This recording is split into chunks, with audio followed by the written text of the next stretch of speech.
নমস্কাৰ। আজি আমি নদুৱাৰ সমষ্টিৰ ভাৰতীয় জনতা পাৰ্টিৰ চাৰিওটা মণ্ডল, আমাৰ নাগশংকৰ মণ্ডলৰ সভাপতি আমাৰ জীৱন বৰা ডাঙৰীয়া, আমাৰ দক্ষিণ নদুৱাৰ মণ্ডলৰ সভাপতি পবিত্ৰ দাস ডাঙৰীয়া, চাৰিদুৱাৰ মণ্ডলৰ সভাপতি কৃষ্ণ কোচ ডাঙৰীয়া আৰু মই নিজে উত্তৰ নদুৱাৰ মণ্ডলৰ সভাপতি কিশোৰ দাহাল। আজি আমি এই সংবাদ মেলখন বিশেষ কথাক লৈ পেলাই আমি অনুষ্ঠিত কৰিছোঁ যে আমাৰ নদুৱাৰ সমষ্টিত কিছুদিন ধৰি আমি প্ৰত্যক্ষ কৰিছোঁ যে এচাম দুষ্ট চক্ৰই আমাৰ নদুৱাৰ সমষ্টিৰ ছবি, আমাৰ বিধায়ক মহোদয়ৰ ছবি ম্লান কৰিবৰ কাৰণে ৰাজনৈতিক উদ্দেশ্য প্ৰণোদিত হিচাপে কিছু সংখ্যক ব্যক্তিয়ে ইয়াত নিকৃষ্ট ৰাজনীতি আৰম্ভ কৰিছে। আমি পোনপ্ৰথমে আমি গৰিহণা দিছোঁ আৰু যোৱা 2 দিন আগত আমি দেখিবলৈ পাইছোঁ যে ঈশান নিউজ পোৰ্টেলত আমাৰ কাচুনতলাৰ যুৱক নীলোৎপল ভূঞা, তেখেত আগত আমাৰ দলীয় কৰ্মী আছিলে। আজিৰ পৰা 2 বছৰ আগত ভালুকপুং পিকনিক প্লেছত এজনী এডভকেট মহিলা আৰু তেখেতৰ বান্ধৱীক অশালীন ব্যৱহাৰ কৰাৰ বাবে সেই ব্যক্তিজন ৰাইজৰ ৰোষত পৰিব লগা হৈছিল। চাৰিদুৱাৰ ৰেল গেটৰ ওচৰত তাৰ গাড়ী ভাঙি দিয়া হৈছিল। এই খবৰ পাই যেতিয়া আমাৰ ইয়াৰ পৰা যুৱ বন্ধুসকল আমি তাত গৈছিলোঁ, আমি সেই পৰিৱেশ দেখি আমি লাজ পাব লগা পৰিৱেশ আছিল যে দুজনী যুৱতীক অশালীন ব্যৱহাৰ কৰা, এইটো আমাৰ দলৰ কাৰণে খুবেই বেয়া এটা কথা আছিলে। সেইকাৰণে আমি লগে লগে তেখেতক আমি দলৰ কাম কাজৰ পৰা বিৰত ৰাখিছিলোঁ, অব্যাহতি দিছিলোঁ। কিন্তু কিছুদিনৰ পিছত তেখেতে আমাৰ দলৰ জ্যেষ্ঠসকল সকলোৰ লগত কাকুতি মিনতি কৰি আজিৰ পৰা এনেকা নকৰোঁ বুলি কাণ ধৰি লাষ্টত গৈ পেলাই আমি তেখেতকো আকৌ পুনৰবাৰ দলৰ কামত সাময়িকভাৱে অংশগ্ৰহণ কৰিবৰ কাৰণে সুবিধা দিলোঁ।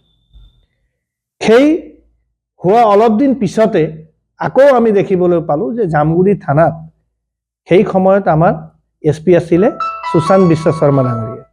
সুশান্ত বিশ্ব শৰ্মা ডাঙৰীয়া প্ৰথম দিন আছিল নেকি আমাৰ তেজপুৰত জইন কৰিছিল। জামগুৰি থানাত কেইজনমান খুৰামত্ত যুৱকক লৈ পেলাই জামগুৰি থানাৰ ভাৰপ্ৰাপ্ত বিষয়ক সি আক্ৰমণ কৰাৰ চেষ্টা কৰিলে আৰু থানাৰ এটা পৰিৱেশ বিনিষ্ট কৰাৰ চেষ্টা কৰিলে। সেই সময়ত আমাৰ বিধায়ক মহোদয় সমষ্টিত নাই, বিধায়ক মহোদয় আছে ছিংগাপুৰত। গতিকে সেই সময়ত আমাৰ নীৰজ বৰা, আমাৰ জয়ন্ত বৰা ডাঙৰীয়া, আমাৰ মণ্ডলৰ প্ৰাক্তন সভাপতি বৰ্তমান, তেখেতসকলে গৈ পেলাই এই কেছটো মীমাংসা কৰি সেই সময়ত তেখেতক আমি সম্পূৰ্ণৰূপে দলৰ পৰা আমি বাহিৰ কৰি দিলোঁ, যে দলৰ পৰা আমি বহিষ্কাৰ কৰিছিলোঁ। এতিয়া এই বহিষ্কাৰ কৰাৰ পিছত আমি তাৰ লগত কোনো ধৰণৰ আমাৰ সম্পৰ্ক নাই। পিছত আমি আকৌ গম পালোঁ যে কাচুনতলাত আমাৰ এজনী বোৱাৰী ৰীতিমা শইকীয়া, তাইক মানসিকভাৱে নিৰ্যাতন কৰা এটা অভিযোগ আহিল আৰু ৰীতিমা শইকীয়াই সেই বিষয়ে থানাত এজাহাৰ দিছে আৰু সেই কেছটো এতিয়া কোৰ্টত চলি আছে। গতিকে প্ৰথমে আমাৰ ভালুকপুঙৰ কাণ্ড, তাৰপাছতে আমাৰ বোৱাৰী এজনীক যিটো মানসিক নিৰ্যাতন, তাৰপিছত আপোনালোকে থানাত এটা কাণ্ড কৰি পেলালে। তাৰপাছত অলপ দিন আগত আপোনালোকে দেখিলে ছাগলীক লৈ পেলাই এটা নিকৃষ্ট ৰাজনীতি আৰম্ভ কৰিছে যে মনজিত নাথ, তেখেতৰ বাগানৰ চুবুৰীয়া এজন যুৱক, তেখেতে ছাগলী পালন কৰি নিজৰ জীৱিকা উপাৰ্জন কৰি আছে। প্ৰথম অৱস্থাত ছাগলী তাৰ বাগানত সোমাইছে, তাৰ নিজৰ পোহনীয়া কুকুৰে তাক মাৰি পেলাইছে। সেই ঘটনা সংক্ৰান্তত সি থানাত আহি এজাহাৰ দিছে, আৰক্ষী বিষয়াত গৈছে, গৈ পেলাই দুই পক্ষৰ মাজত মীমাংসা কৰি ক্ষতিপূৰণ ভৰাই যে অনাগত দিনত এই ঘটনা হ'ব নালাগে বুলি ক্ষতিপূৰণ, ছাগলীৰ ক্ষতিপূৰণ সি দিছে। সেই ঘটনা আকৌ পুনৰবাৰ সংঘটিত হৈছে। এই সংঘটিত হোৱাৰ পিছত মনজিত নাথ নিজে তেখেতৰ ঘৰত গৈ পেলাই যেতিয়া ছাগলীক 10-12টা ছাগলী মাৰি পেলাইছে, তাৰ ৰাইজেও এই কথাক লৈ পেলাই তাত এটা সভা আহ্বান কৰিছে। ৰাইজেও কৈছে যে আমাৰ এনেকুৱা ধৰণৰ কাম কাজ তুমি বন্ধ কৰিব লাগে। যেতিয়াই মনজিত নাথ গৈ পেলাই তেখেতৰ ঘৰত গ'ল, সি মনজিতৰ ওপৰত আক্ৰমণ কৰি দিলে, বগৰাই পেলাই পিটাৰ চেষ্টা কৰিছে, মাৰপিট কৰিছে। এই ঘটনা সংক্ৰান্তত মনজিৎ নাথে আহি থানাত পুনৰ এবাৰ এজাহাৰ দিলে। এই এজাহাৰৰ ভিত্তিত তেখেতক থানায় এৰেষ্ট কৰিছে। কিন্তু এই ঘটনাক লৈ পেলাই যিটো কায়দাত ৰাজনীতিক ৰং খানি পেলাই আমাৰ বিধায়কৰ ছবি ম্লান কৰিবৰ কাৰণে চেষ্টা কৰিছে, তাত বিধায়ক মহোদয় কেনেকে জড়িত হল? এটা থানাৰ এজাহাৰক লৈ পেলাই পুলিচে একশ্যন লৈছে, তাত কিন্তু উদ্দেশ্য প্ৰণোদিতভাৱে আমাৰ বিধায়কৰ নামটো খাঙৰ কৰিছে। গতিকে প্ৰতিটো কথাতে এনেকুৱা ধৰণৰ ৰাজনীতি আৰম্ভ হৈছে, তাক আমি ধিক্কাৰ দিছো আৰু খকেই দিছো। তাৰ ওপৰতো তেখেতে কি কৰিলে যে মনজিৎ নাথে তেখেতৰ মাকক নিৰ্যাতন কৰিছে বুলি ক্ৰছ কেছ এটা দিলে। গতিকে ইমান তললৈ আমি যাব নালাগে।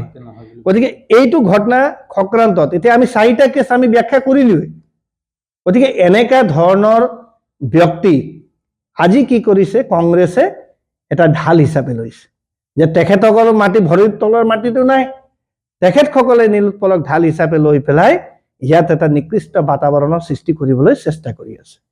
তাৰ উপৰিও আমাৰ অতনু ভূঞা ডাঙৰীয়াই নিজৰ নিউজত কৈছে যে এজন আমাৰ নদুৱাৰ সমষ্টিৰ কংগ্ৰেছৰ প্ৰক্ষেপিত প্ৰাৰ্থী, সেইজনক ইণ্টাৰভিউ লৈ পেলাই প্ৰক্ষেপত প্ৰাৰ্থী বুলি কোৱা জন, যিজন আগত এজেপিত আছিলে, তাৰপাছত আকৌ কংগ্ৰেছলৈ গ'ল, এইটো চলি থাকিব মানে।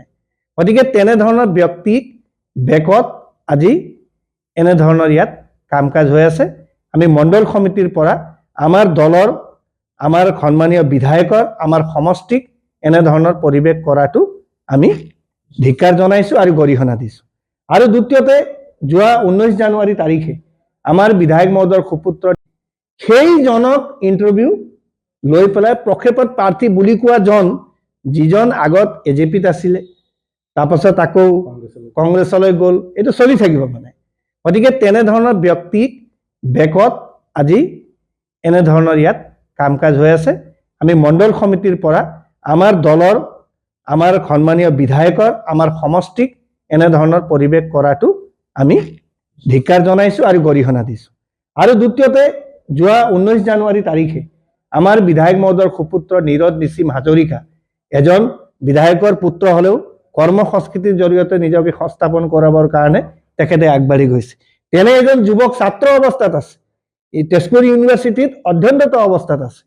খুব সিদিনা এক্সিডেণ্ট হ'ল, সেই এক্সিডেণ্টত যিজন ব্যক্তিৰ মৃত্যু হৈছে আমি সকলোৱে গভীৰ শোক প্ৰকাশ কৰিছো, গভীৰ সমবেদনা জনাইছো যে বিধায়ক মহোদয় দেহৰক্ষীয়ে গাড়ী চলাই থকা অৱস্থাত এটা অপ্ৰত্যাশিতভাৱে দুৰ্ঘটনা সংঘটিত হ'ল, অন ডিউটিত নহয়। গতিকে তেনেকে ঘটনা এটাক লৈ পেলাই যে নীৰজে গাড়ী ড্ৰাইভ কৰিছিলে, বিধায়ক মহোদয়ৰ ল'ৰাই এক্সিডেণ্ট কৰাইছে, গতিকে বিধায়ক মহোদয়ৰ ল'ৰাক ৰক্ষা কৰিবৰ কাৰণে এনেধৰণৰ কৰাইছে। গতিকে এনেকে ধৰণৰ নিকৃষ্ট কিছুমান পৰ্টেল বিলাকে মনে খজা কাহানী লগাই পেলাই যে আমাৰ এই যুৱক যিজনে এটা অধ্যয়ন অৱস্থাত আছে, সেই সময়ত তেখেত তাত নাই, তেখেত ক'ত আছে? ইউনিভাৰ্চিটিত আছে, ছাত্ৰাবাসত আছে। আৰু সেই গাড়ীৰ লাইচেন্স নাই বুলি আকৌ কিছুমান পাবত গজা মানে পৰ্টেল, একাংশ পৰ্টেলে নিউজ বনাইছে। এইটো চাওক, লাইচেন্স ইঞ্চুৰেঞ্চটো চাওক। গতিকে এনেধৰণৰ কাম কাজে এই নীৰজ সেইটো সময়ত ড্ৰাইভাৰৰ লোকেশ্যন যদি আপুনি চায় আৰু নিজৰ লোকেশ্যন চাই কথাটো ওলাই যাব। আৰু সেই সময়ত ইউনিভাৰ্চিটিৰ যিটো ভিডিঅ' ফুটেজ আছে, এই ভিডিঅ' ফুটেজ কৰ্তৃপক্ষই সময়ত প্ৰদান কৰিব, যুঁজা চলাই আছে। গতিকে চাওক, এজন কৰ্মৰত এজন ছাত্ৰক, এজনক ৰাজনীতিৰ পৰিগণ্ডিত পাৰি বিধায়কৰ ল'ৰা হ'ল বুলিয়ে তেনেকুৱা ধৰণৰ ৰাজনীতি কৰিব পায় নেকি? আজি ভাৰতীয় জনতা পাৰ্টিৰ আদৰ্শ আৰু নীতিৰে আমাৰ নদুৱাৰ সমষ্টিৰ ৰাইজে সন্মানীয় বিধায়কৰ নেতৃত্বত আমি কাম কৰি আছো। গতিকে এনেকা কংগ্ৰেছৰ এজেণ্ট হৈ, কংগ্ৰেছৰ নিকৃষ্ট ৰাজনীতিৰ বলিয়ান হৈ কিছু সংখ্যক ব্যক্তিয়ে যিটো ইয়াত এটা ৰচনা কৰিছে, তাক আমি ধিক্কাৰ দিছো আৰু গৰিহণা জনাইছো। আৰু আপোনালোকৰ যদি ইমানেই ক্ষমতা আছে, তেতিয়াহ'লে পঞ্চায়ত নিৰ্বাচনত আগবাঢ়ি আহক, পঞ্চায়ত নিৰ্বাচনত গণতান্ত্ৰিকভাৱে আগবাঢ়ি আহক, আমি প্ৰত্যাহ্বান জনাইছো। এনেকা ধৰণৰ প্ৰতিটো কথাত বিধায়ক মহোদয়ক খাঙৰি এনেকা ধৰণৰ ৰাজনীতি কৰা বন্ধ কৰক, নহলে আমি 4টা মণ্ডলে গণতান্ত্ৰিক আন্দোলন কৰিবলৈ কিন্তু বাধ্য হ'ম দলীয়ভাৱে। কাৰণ আমি ইয়াত বিকাশৰ ৰাজনীতি কৰিছো, ডেভেলপমেণ্টৰ ৰাজনীতি কৰিছো, দুখীয়া নিচলা ৰাইজৰ উপকাৰ কৰাৰ কাৰণে আমি কাম কৰি আছো বিধায়ক মহোদয়ৰ বলিষ্ঠ নেতৃত্বত।